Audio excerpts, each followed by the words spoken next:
On distingue au niveau de l'épaule 6 muscles qui naissent de la ceinture du membre thoracique et ils se terminent tous au niveau de l'humérus.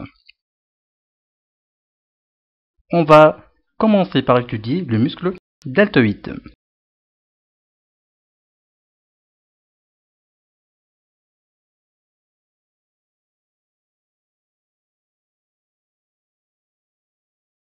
En fait, comme vous remarquez, le muscle deltoïde il est composé par 3 chefs. Un chef antérieur, un chef moyen et un chef postérieur.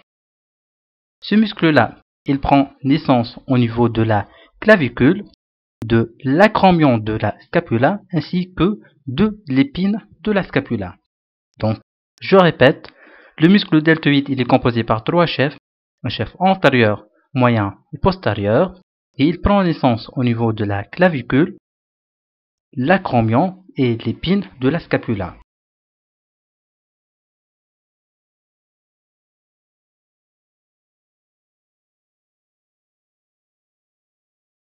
La terminaison, elle est plus facile.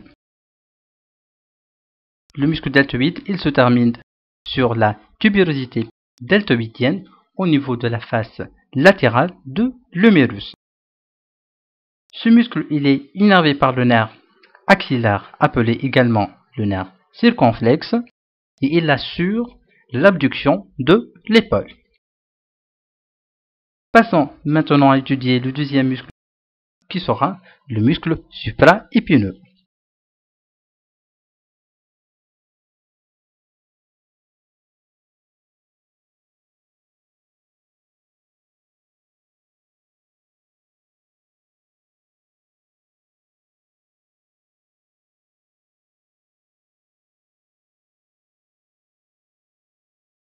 Comme son nom l'indique, le muscle supraépineux, il prend naissance au niveau de la fosse supraépineuse de la scapula et il se termine au niveau du tubercule majeur de l'humérus.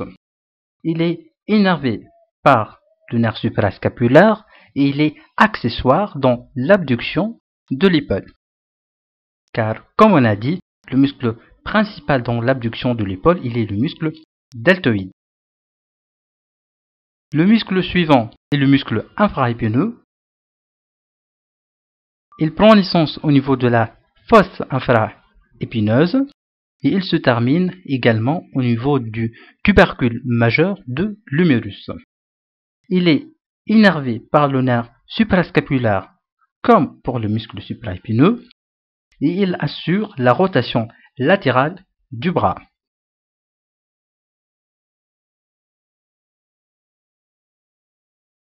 Maintenant, on va étudier le muscle putyrant.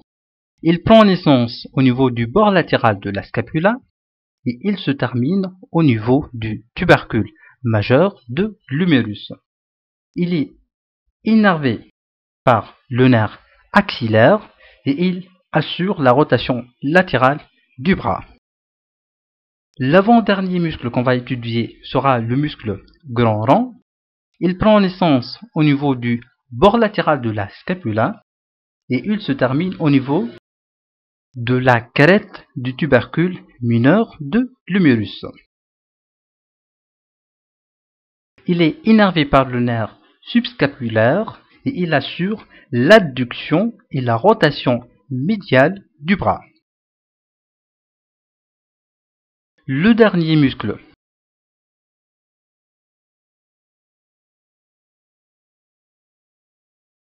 est le muscle subscapulaire. Il prend naissance au niveau de la fosse subscapulaire et il se termine au niveau du tubercule mineur de l'humérus. Il est innervé par le nerf subscapulaire et il assure la rotation médiale